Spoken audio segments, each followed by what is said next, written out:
Autism एक mental disorder है और 1 से 5 साल तक के दरमियान बच्चे के अंदर वो कौन कौन से साइंस या सिम्टम्स हैं कि जो अगर एक बच्चे में आपको महसूस हों तो आपका बच्चा मे बी एक ऑटिस्टिक चाइल्ड हो सकता है। अगर आपका बच्चा आपकी कमांड या आपके कॉल करने पे आपकी तरफ रिस्पॉन्ड नहीं करता, इनकेस आपने उसे बुलाया और वो आपकी तरफ देखने के बजाय इधर उधर देख रहा है या ज़्यादातर इस तरह से हवाओं में देख रहा है, प्लस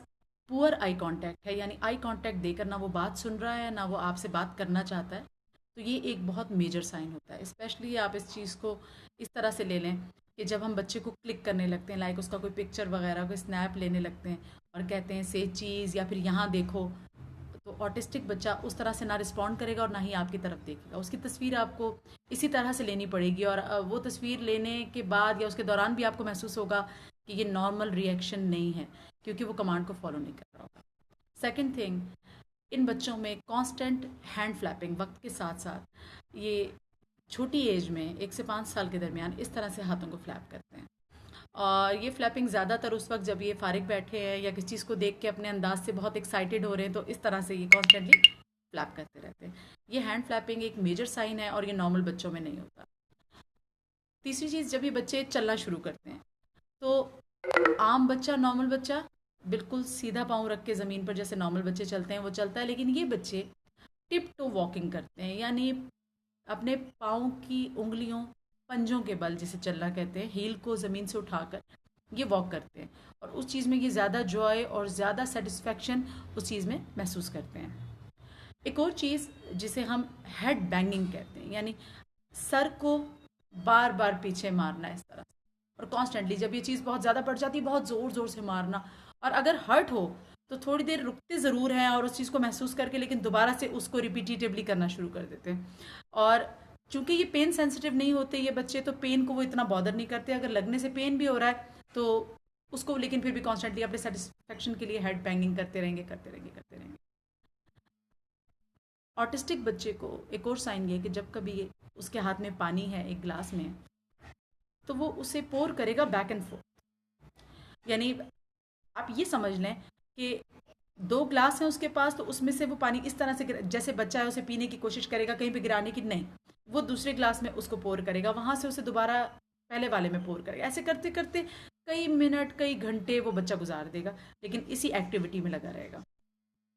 एक और साइन ये है कि इन बच्चों में इस हद तक एग्रेशन होता है कि ये बाइटिंग पे आ जाते हैं, काटना, बाइट करना, और अक्सर औकात पता भी नहीं होता कि इन्होंने अपने किसी भाई बहन या फ्रेंड को काट लिया, और वो आपको उसकी बॉडी पे मार्क्स देख के या वो चीज़ देख के पता चलता है कि अच्छा ऐसा हुआ, या वो कंप्लेन करता है तो पता भी नहीं चलता ये कब जाकर उसे काटते हैं, या इनमें बाइटिंग की हैबिट आहिस्ता आहिस्ता डेवलप होनी शुरू हो जाती है। ना सिर्फ वो, वक्त के साथ साथ जब ये बड़े होते हैं तो अपने किसी भी ज़ख्म को या कोई ऐसा कोई स्क्रैच पड़ा है तो उसे इतनी बुरी तरह से छीलते हैं, इस तरह से स्क्रैच करते हैं कि ना सिर्फ वहाँ पर निशान पड़ जाता है, वहाँ से खून निकलता है और बहुत प्रॉब्लमेटिक सिचुएशन स्किन की वहाँ से बन जाती है, क्योंकि उस ज़ख्म को छोड़ते नहीं, कॉन्स्टेंटली अपने आप को ये पेन देते हैं। किसी भी चीज़ से जब ये खेलते हैं ये बच्चे, सबसे पहले तो आप इन्हें अगर एक बच्चों के सर्कल में भी बिठा देंगे, ये बच्चा वहाँ से उठ के अपना एक अलग सर्कल कायम कर लेगा, बिल्कुल सेपरेट और ऑल अलोन। वो चीज़ एक अलग चीज़ है। लेकिन अगर कोई ऐसी चीज़ है जो रिवॉल्व होती है, घूमती है, चलें इसकी मिसाल आप एक चेयर से ले लें, रिवॉल्विंग चेयर होती है ना, अगर आपने बच्चे को वो दी है, वो उसको पकड़ के घूमेगा, और सिर्फ एक बार दो बार नहीं घूमेगा, एक आम बच्चे की तरफ। एक नॉर्मल बच्चा थक जाता है, कोई ऐसा काम करेगा आप उसे मना करें, बट उसका सेटिस्फेक्शन बिल्कुल एक दौरे की सूरत में उसको ये चीज़ इतनी अच्छी लगेगी और महसूस होगी कि वो उस चेयर को पकड़ के राउंड राउंड राउंड मिनट्स ही नहीं कई आवर्स तक भी जा सकती है ये चीज़। जिस तरह हेड बैंगिंग का बताया ना मैंने आपको कि ये मिनट्स नहीं आवर्स पे कंसिस्ट होता है अक्सर ये जो टाइम है, कि इतना ये प्रोलॉन्ग कर देते हैं इसको कि वो कॉन्स्टेंटली करते रहते हैं। उसी तरह से ये जो खेलने का अंदाज है चीज़ से, उसे राउंड सर्कल में, राउंड मैनर में आप कार देंगे तो ये आम तौर पे बच्चा कार को उसके साउंड सुनेगा या उसका फंक्शन देखेगा, कार से कैसे खेला, ज़मीन पे रख के ऐसे करेगा जैसे कार से खेलने का तरीका है। ऑटिस्टिक बच्चा कार को घुमाएगा, उसके व्हील से वो कॉन्स्टेंटली खेलता रहेगा, राउंड में जितना जैसे गोल, जैसे मैरी गो राउंड होता है वो गोल गोल घूमता है, बिल्कुल उसी तरह से उसी उसी मैनर में ये उसको व्हील को घुमाता रहेगा, और ये उसका सेटिस्फेक्शन है। किसी भी पब्लिक प्लेस पर जब ये बच्चे जाते हैं तो ये सबसे ज़्यादा फस क्रिएट करते हैं, एग्रेशन और अननेसेसरीली स्क्रीमिंग और रोना। वैसे ये आम हालात में भी अक्सर औकात यानी विदाउट एन अपेरेंट रीज़न ये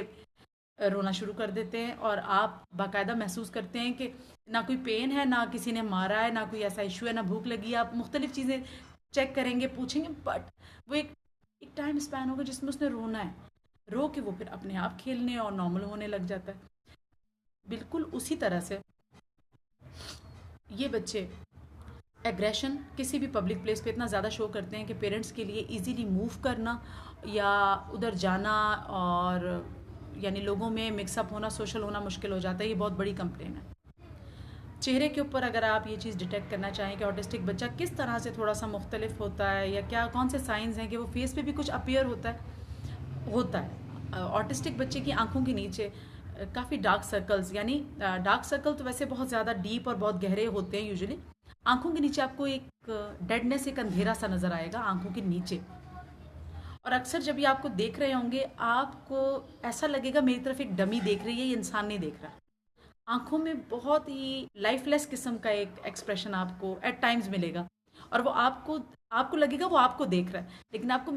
ये नहीं पता कि वो आपको नहीं नहीं देख रहा होता। वो एक अलग ही अपना जिसे अगर मैं आपको ऑटिस्टिक बच्चे के बारे में मिसाल दूं तो याद रखिएगा, ये बच्चे, इनकी मिसाल ऐसे है कि ये एक बबल में बंद हैं। आपके दरमियान ये रहते हैं बिल्कुल उसी तरह से जैसे आप सब घर वाले या एक फैमिली मेम्बर, बट ये समझिए कि ये थ्रू आउट एक बबल में बंद है, और ये कभी आपकी दुनिया में उस तरह से एंटर नहीं होते। आपको इनके बबल में एंटर होना है, क्योंकि याद रखिएगा ऑटिस्टिक बच्चों की स्पेशल नीड्स हैं, स्पेशल केयर है, और उनकी स्पेशल काउंसलिंग है, और सबसे बड़ी बात उनकी स्पेशल थेरेपीज़ है।